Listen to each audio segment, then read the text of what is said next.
Hello and welcome back to the Tech Talks Daily Podcast. I'm your host, Neil C. Hughes. Today I'm going to take you into the transformative world of generative AI.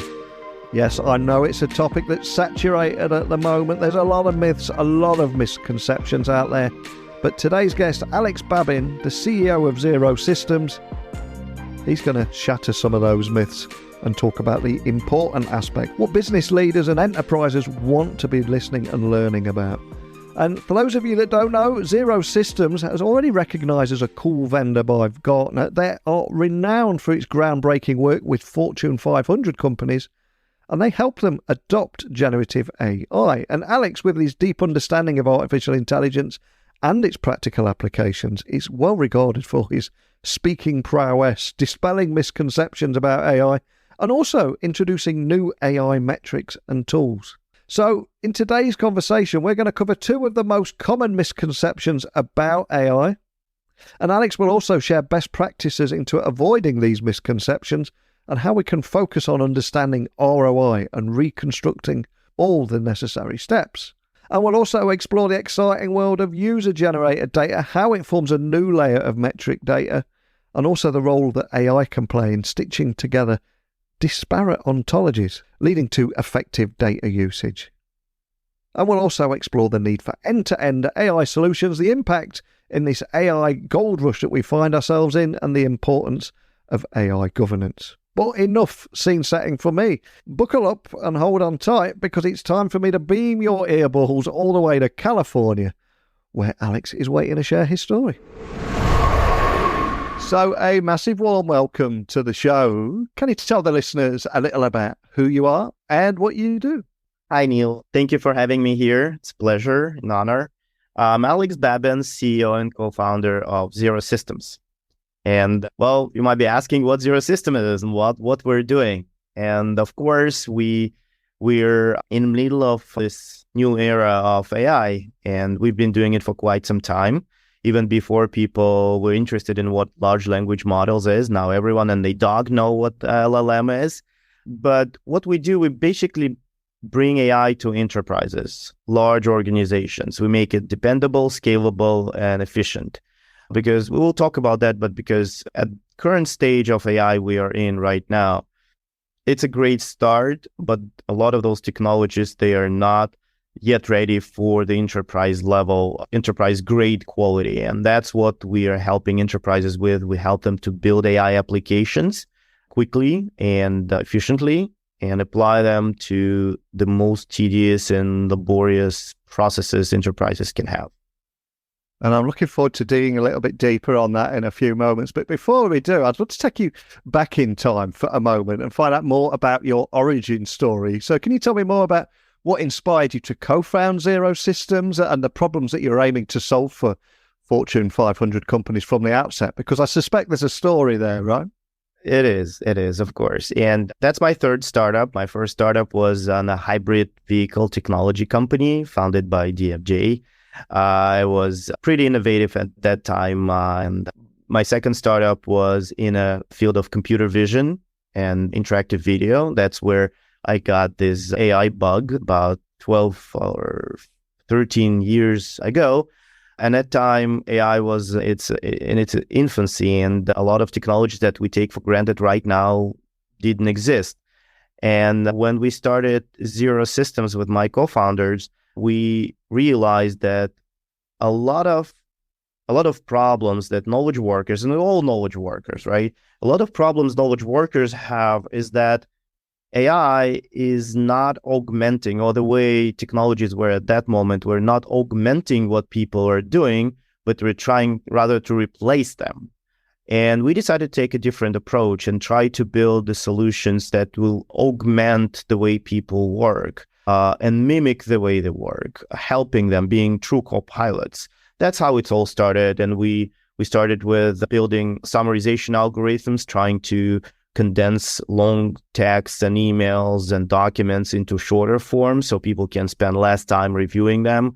And then it evolved into more applications, more modules, and overall into AI engine called Hercules that now enterprises can build AI applications with. So that's how it's evolved. And of course, everybody's talking about artificial intelligence now, and it's become such a buzzword that there are a lot of myths and misconceptions out there. There are a lot of companies saying they've got AI when they don't even have AI too. But there's a topic for another podcast. But one of the reasons I invited you on here today was to dig a little bit deeper on that, especially around two major misconceptions around AI. One, the belief that AI could just work out of the box, and the other that it can flawlessly execute tasks with any data that you throw at it. So can you elaborate on those misconceptions, and maybe we can put some of these myths to bed once and for all? Yes, Neil. Actually, we see right now like everything is AI. Yeah. Even nothing things that are never been connected to AI is now have this AI flavor. That's natural because this, I would call it AI gold rush happening. So we'll see AI sandwiches and AI airplanes and AI whatever. But getting back to your question, you're right. There are so many misconceptions about AI, but those two are truly outstanding. So number one, the AI can work out of the box, like off the shelf. And actually, it should for the end user. End user doesn't have to care how AI works, what it does. All end user cares is the ROI, the value that the end user gets from machine. And actually, if it's a black magic, voodoo, or AI, should not bother them, right? If it's legal, it should be fine. If it provides ROI, it's okay. But the organizations who apply AI, they should understand that AI never works outside the box. Even if we look at the technologies like ChatGPT, they are more of a consumer-facing. And yes, they work outside the box. Just go in and type in a text box and you get the result.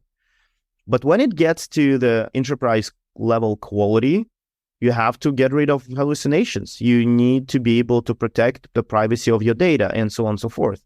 So all of those kind of things need to be set up and to be in place before you actually release AI to your users. And of course, we talk about the enterprises in this case. And that gets us to the next, second part of your question, the data. It all starts with the data. It all starts with the data ontology and how this data is being mapped to what the model will get at the end. Because we know garbage in, garbage out. If you put in the bunch of data that is not relevant to the model or to the process you want to automate with the help of AI, if you put the garbage in, you'll get the hallucination at the next level. That's what we see with ChatGPT and other large language models because they're trained on internet type of data, internet scale of data, and then you can get internet scale biases. You can get internet scale of hallucinations. We all heard about people like journalists who went to ChatGPT to ask about themselves to figure out and found out that they were dead, according to ChatGPT, and the articles were fabricated about the death of that person. So shocking, but it's kind of a more of an anecdotal right now stories. But think about the same type of hallucinations can happen if we talk about enterprises. That's going to be disastrous. Imagine you're a bank and using AI technologies and you have a random 3% chance of sending someone's money to someone else. You'll be running out of money, clients, and the whole bank pretty quickly, right? So those kind of things need to be set up first. And it all starts with data. And the interesting thing about data, and I can dive deeper into that, but interesting thing about data is that corporate data, 80% are structured. Thus, it's literally almost impossible, really hard to do anything with it, to feed it into the model and make AI consume it effectively. Those are documents, emails, activities, anything that been user generated and created and being stored in shared drives and computers. And in this case, there will be another piece of AI that will do data labeling or data structuring before you can actually feed it into the model, before AI can benefit from it, the model can benefit from it. So that's another behind the scenes type of AI thing that required to have those shiny new stuff like ChatGPT to work. And that's critical for the quality and performance of the models. So at Zero Systems, can you tell me a bit more about how you approach these misconceptions and ultimately guide your clients towards a more realistic and ultimately efficient use of AI? That's a great question. Actually, we always start with the data. And we have our own model, also called Hercules, that does data labeling, systematic data labeling. Recently, we're recognized as Gartner school vendor for systematic data labeling because we're doing it a bit differently from other organizations. There are two approaches, manual or semi-manual, where people labeling the data and then it can be fed into the model. It's laborious and it's time-consuming and it's very expensive. High quality though, but very, very slow and expensive. And another approach is systematic, where AI basically labels the data to feed into AI later. So, and we take that approach. And we also use CPUs for inferencing instead of GPUs, which means it's a low cost, almost no cost for clients. But at the end, they can get systematic labeling of unstructured data and enhance the solutions, AI solutions in a different way. So that creates a foundation for the basically off-the-shelf user experience. And if we talk about the how AI being applied once the data is labeled, of course, our engine Hercules that we use ourselves and provide it to clients to build AI applications, end-to-end applications, actually has all the components required to assemble an AI application in under 8 weeks. And by AI applications, we mean something that has never been done before, actually. Some processes that can't be automated or augmented with the traditional means like software or RPA. And it's incredible how fast now those things can work. In an old world, each of those AI applications would be $1 billion company on its own. Sometimes it takes years to build a SaaS solution to attack those problems and millions of dollars to be invested. Now, with the power of LLM and all the plumbing and components, the feedings around it to make it run, as we discussed, make it run effectively, dependably, and scalably, now you can have that solution in 8 weeks, and it can change the way the business operates. And that's where the future, what we see the future is, where organizations are automating those tedious and laborious processes pretty quickly and efficiently. So that's the power of AI and how it's connected to the data. And when I was doing a little research on you, I also read that you mentioned a new layer of metric data that has never actually existed before, user-generated data or a feedback loop. So can you explain the significance of this data in the context of AI and how enterprises can harness it for performance improvement ultimately? Well, that's one of the most critical and important component of AI, feedback loop, reinforcement learning. Yeah. And it did exist before. They were never found the use for it the same way the AI does. Yeah. The feedback loop always existed, and it was more for data scientists or usability specialists to see how people react on those kind of things.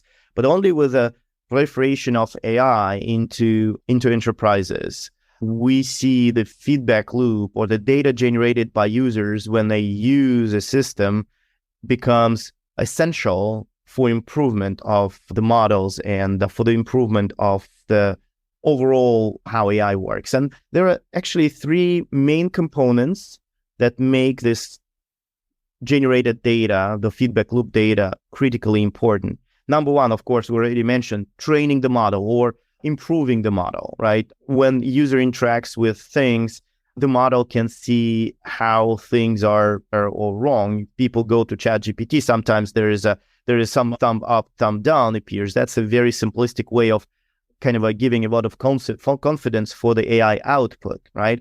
In enterprise systems, of course, it's much more advanced, and all those small changes that users make in the output or how AI works will reinforce the model, making it better and better and better. And second component is ground truth.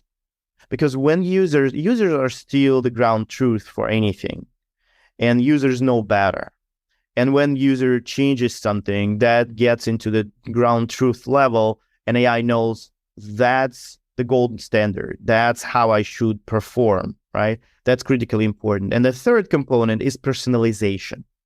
Because when people correct the output, the people change the output or reinforce it, AI can understand that that's how this particular user wants to see me work, right? The output.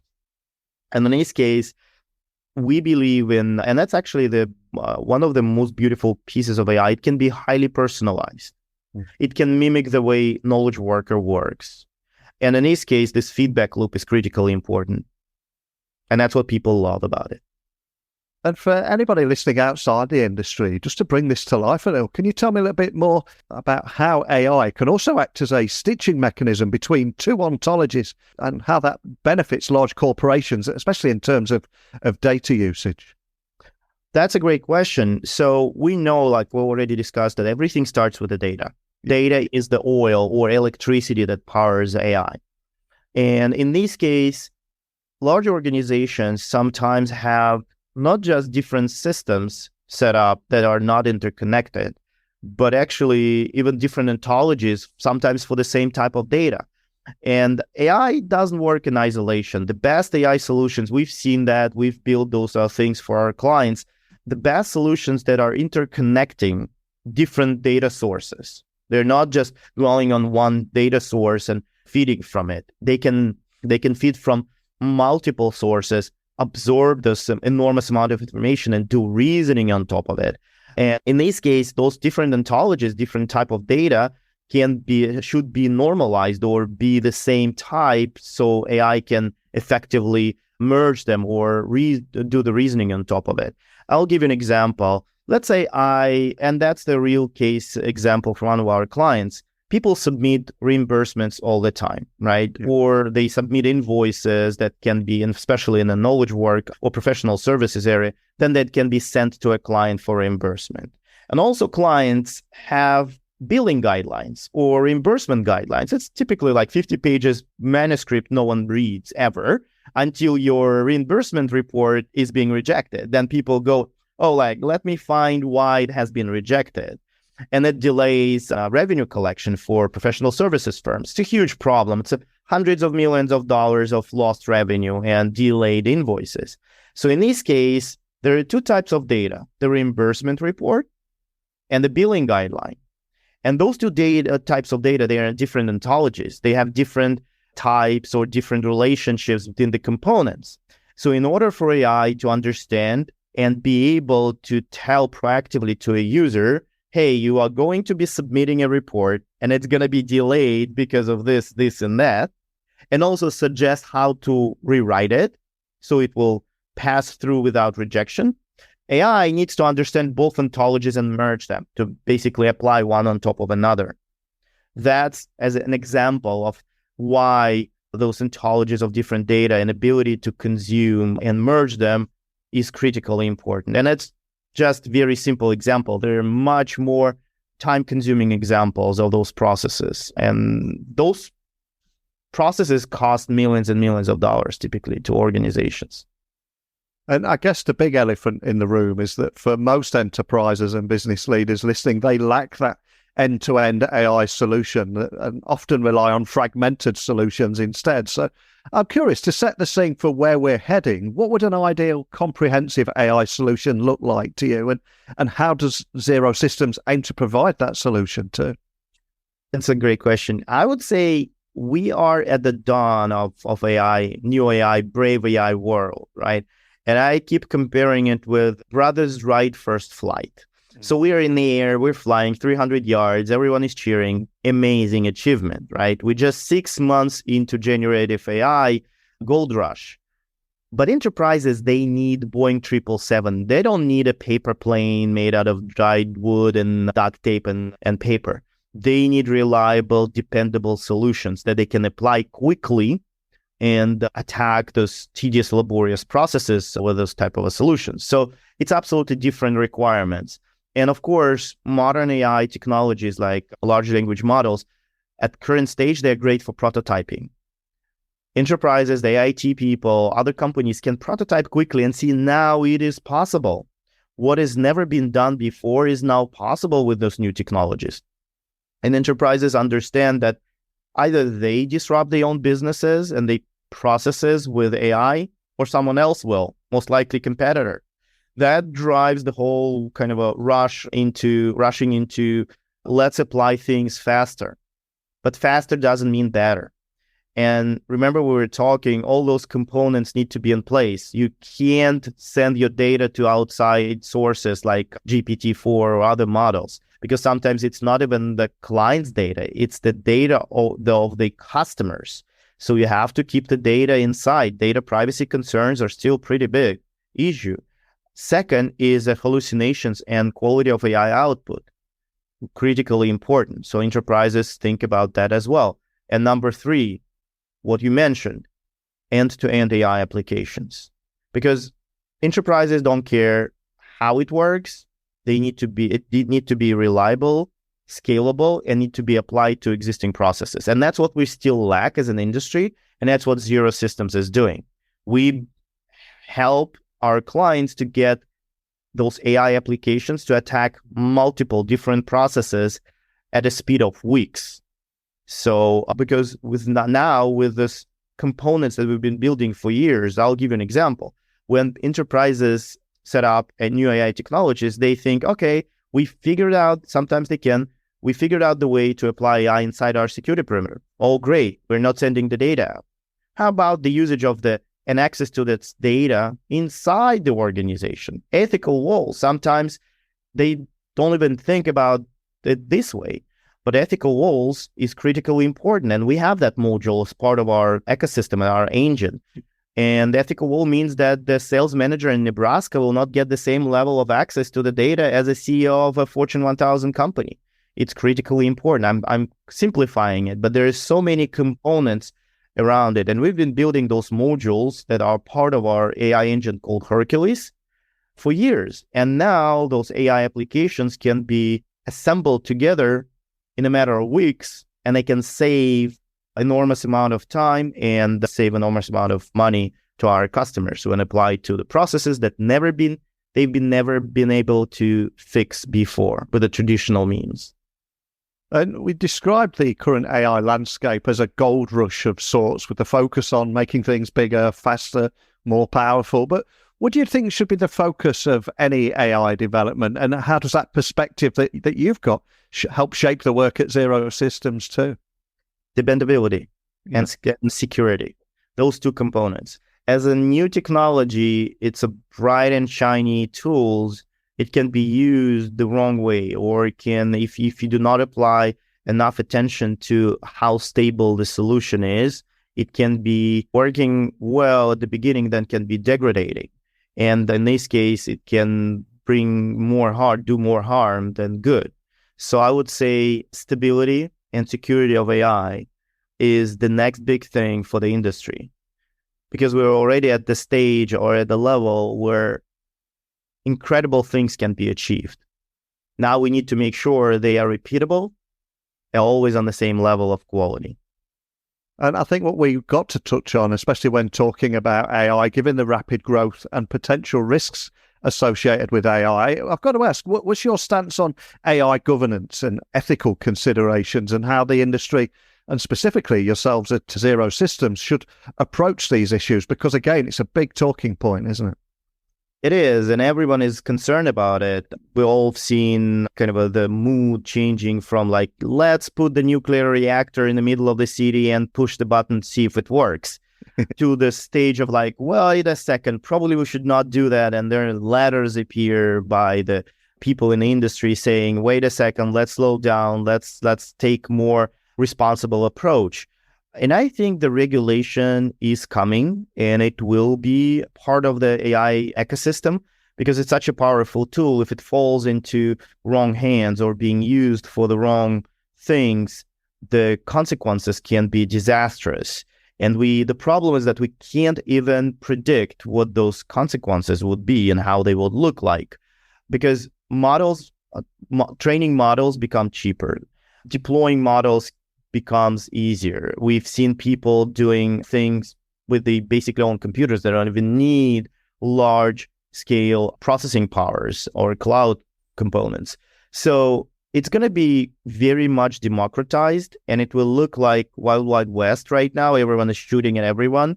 So we need to have some regulation in place that will not slow down the whole movement, but will guide it the right direction and make the bad actors less, like for them, less available of those technologies. So it's coming, and the ethical components are pretty important, like biases and things, because AI is just a reflection of who we are as a society. If it's trained on internet data, it consumes all the racist things, all the biases, all the bad stuff, and then it spits out things to the users. So in this case, there should be much more development in ethical AI to make sure the guardrails and ethical policies are being applied. Otherwise, we'll just get what we have as a society, and we know we're not perfect. So does the AI. We need to make it better by applying those things on it.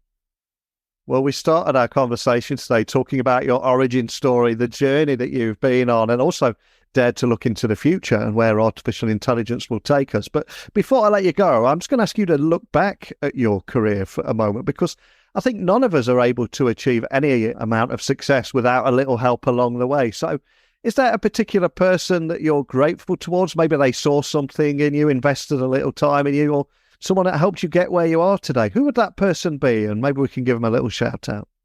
Well, that's a great question. And every entrepreneur has to have someone who they can go back to, and when everything is great, and also when everything is bad. Mm. And as Ben Horowitz in his book, The Hard Things About Hard Things, was saying, there are two types of people. Some that will be happy for you when it goes great, and they would be happy for you like it happens to them. Yeah. So they truly happy for you. And the other type of a person that would cheer you up and will support you when everything goes south. And the best people, they combine these two characteristics in one. And for Ben Horowitz, that was Bill Campbell, one of the greatest coaches, executive coaches in an ex-CEO of Intuit, and amazing person, one of the best coaches in Silicon Valley. I have that person myself, and his name is Max Agamer, one of our board members. He's been helping me and coaching me for years, and he's the person who I can contribute a lot of the success we've got, and a lot of emotional support when things were not so great, also been provided by this person. He's amazing, ex-Deloitte and a CIO in a large law firm, but he's an amazing person who helped us along the way very much.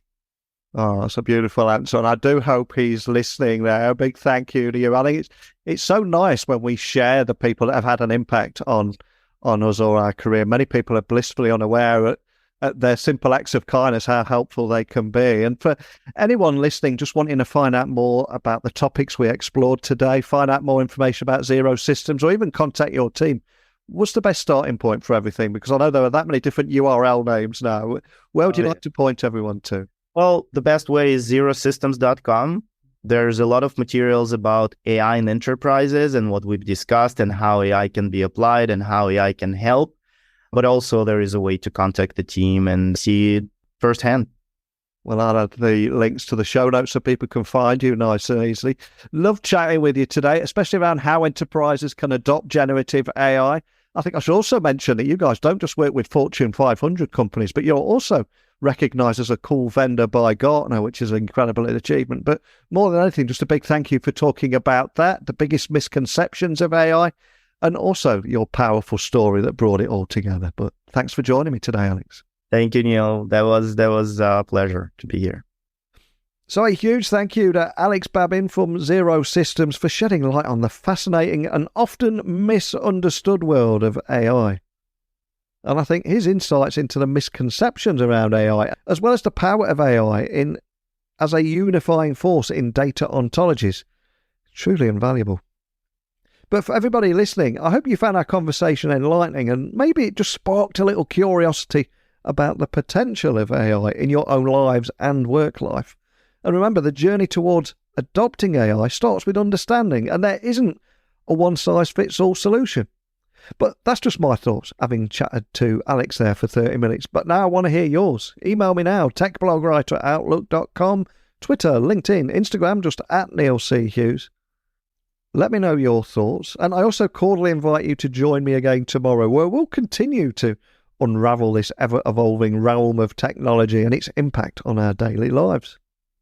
So keep exploring, keep asking questions, keep innovating, keep that curiosity alive, and join me again tomorrow. But just a big thank you for listening as always. But until next time, don't be a stranger.